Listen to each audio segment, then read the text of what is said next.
भारी कस के बाही लगा थे सारा।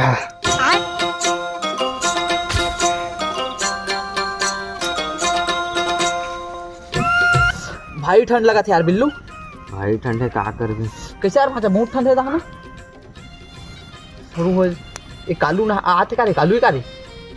हाँ कालू है तो लगा 100 दिन के बोकरा खाए हो। हाँ ओकरे निकाले जाते। कैसे कैसे लोग रहते हैं यार। अबे कालू संगी आ बैठ लेना रे। अरे वो पकोड़ा ला जा देख। पोंगदारी की दे सही तरफ नहीं बुला ले बे, ठंड बहुत है। आ थोड़ा आ जाना बे। अबे नहीं बे, कस के लगा थे बे।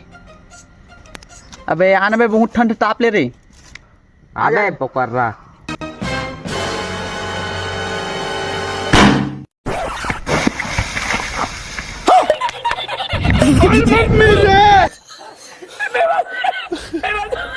कैसे पानी दे रे।